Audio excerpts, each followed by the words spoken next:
Good evening, ladies and gentlemen. I'm Sid Wallace. When I was first approached with the idea of being the producer for this particular album, I was very much excited simply because the dude that's sitting behind the piano is a very good friend of mine and has been for many years. When I first encountered Clayton Love, his reputation as a football player at Alcorn College excelled his reputation as a musician. Believe it or not, the dude that's sitting behind the piano played a hell of a lot of football. All-American, had a lot of contracts from a lot of pro teams, but his mommy didn't want him to play football. She was afraid that he may hurt himself, and in the process, we got a full-time blues singer. But it goes a little bit deeper than that. It goes down to it whereas that the area that Clayton Love is from is an area that has produced more blues singers than bales of cotton. You see, I'm from a little town called Tunica, Mississippi, and Clayton Love is from a little town called Clarksdale, Mississippi, about 30 or 35 miles apart. But when you talk about Mississippi, when you talk about Robinsonville and Indianola and Rolling Forks and Edwards, Mississippi, West Point, Tunica and Clarksdale, you're talking about guys like Charlie Patton, the father of the Mississippi Blues, born in Edwards, Mississippi in 1827. It was on Will Dockery's plantation that he met and influenced Willie Brown, Roebuck Staple, and Tommy Johnson, who spent their formative years around Tunica, Clarksdale, and Ada Bena, Mississippi. You're talking about guys like B.B. King, in my book, the greatest blues singer of our time, Indianola, Mississippi. You're talking about guys like McKinley Morganfield, better known as Muddy Waters, born in Rolling Forks, Mississippi, raised in Clarksdale. He inherited his name from that area.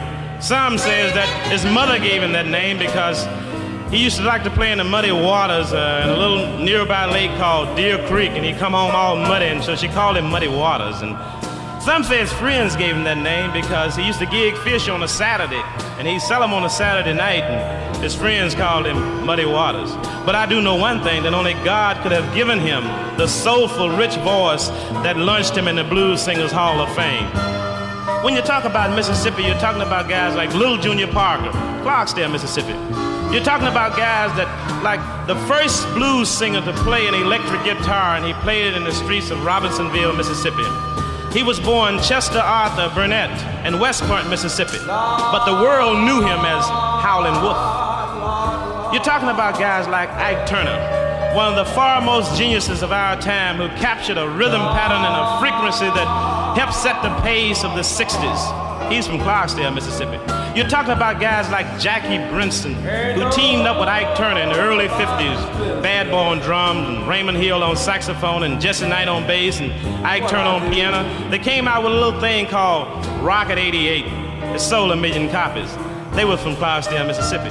You're talking about guys like the great Sam Cooke and Billy Gales, Clarksdale, Mississippi. You're talking about guys like Robert Johnson, one of the most fantastic songwriting geniuses of his time. He wrote such songs as Dust My Broom, which became a classic. In 1950, a friend of Robert Johnson from Tunica, the immortal Elmo James, recorded Dust My Broom in Jackson, Mississippi on the trumpet label. It was a million seller. From the pen of Robert Johnson came All My Love in Vain, which became the strongest tune on the Rolling Stones' million-selling album entitled Let It Bleed. Robert Johnson never reached his peak. He never knew his fame. He died at the age of 24 in 1938. When you talk about Mississippi, you're talking about guys like Sonny Boy Williamson, Tunica, Mississippi, Johnny Shine, Homesick James, Booker White. Oh yeah, and that was Son House, Jonestown, Mississippi, who recorded for the Library of Congress while living in Lake Cumberland, Mississippi. You're talking about guys like John Lee Hooker, who played gigs at Harvard University in the 40s. Frank Frost, Robert Jr. Lockwood, the stepson of Robert Johnson, St. Louis's own Oliver Sane, Eddie Simpson, Mississippi John Hurt. You could go on and on and on, and there's no reasonable end. Because you see, the blues was born in Mississippi, raised in Memphis, Tennessee, and drifted through Texas on the way to Chicago, where it has lived for in the hearts and minds of blues lovers for nearly a century now. So blues, come home, because we need you. We need you, blues. See, because my house note is behind, and my car is being repossessed, and my food is getting low, and my kids are losing respect for me because I can't find a job, blues. We need you.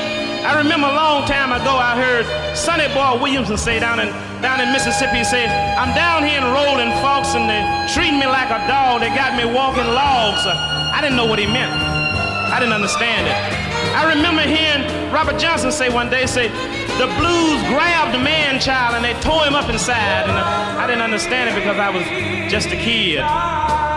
But early one morning I was laying in my bed with my radio on and thinking about the problems of the world and how I work and work and work and can't get ahead and just can't make it. And I heard B.B. King say, you asked me why I sang the blues, and I understood it. And later on in life, I heard Ray Charles talking about the rats and the roaches and the crime and the streets and the rape, and I knew what he was talking about because I was a man. Come on home, blues, we need you. We need you tonight, blues, come home. It's been a long time, blues, and if you've forgotten the way, you just take Highway 61 out of Memphis and come on back home to the fish and the hot salt and the chitlins and the coleslaw and the turnip greens and fatback and corn whiskey, because in times like these, blues, we can't eat steaks no more. We need you, blues. And if you don't want to travel alone, just stop by Clayton Love's house and tell him I sent you. He's the only man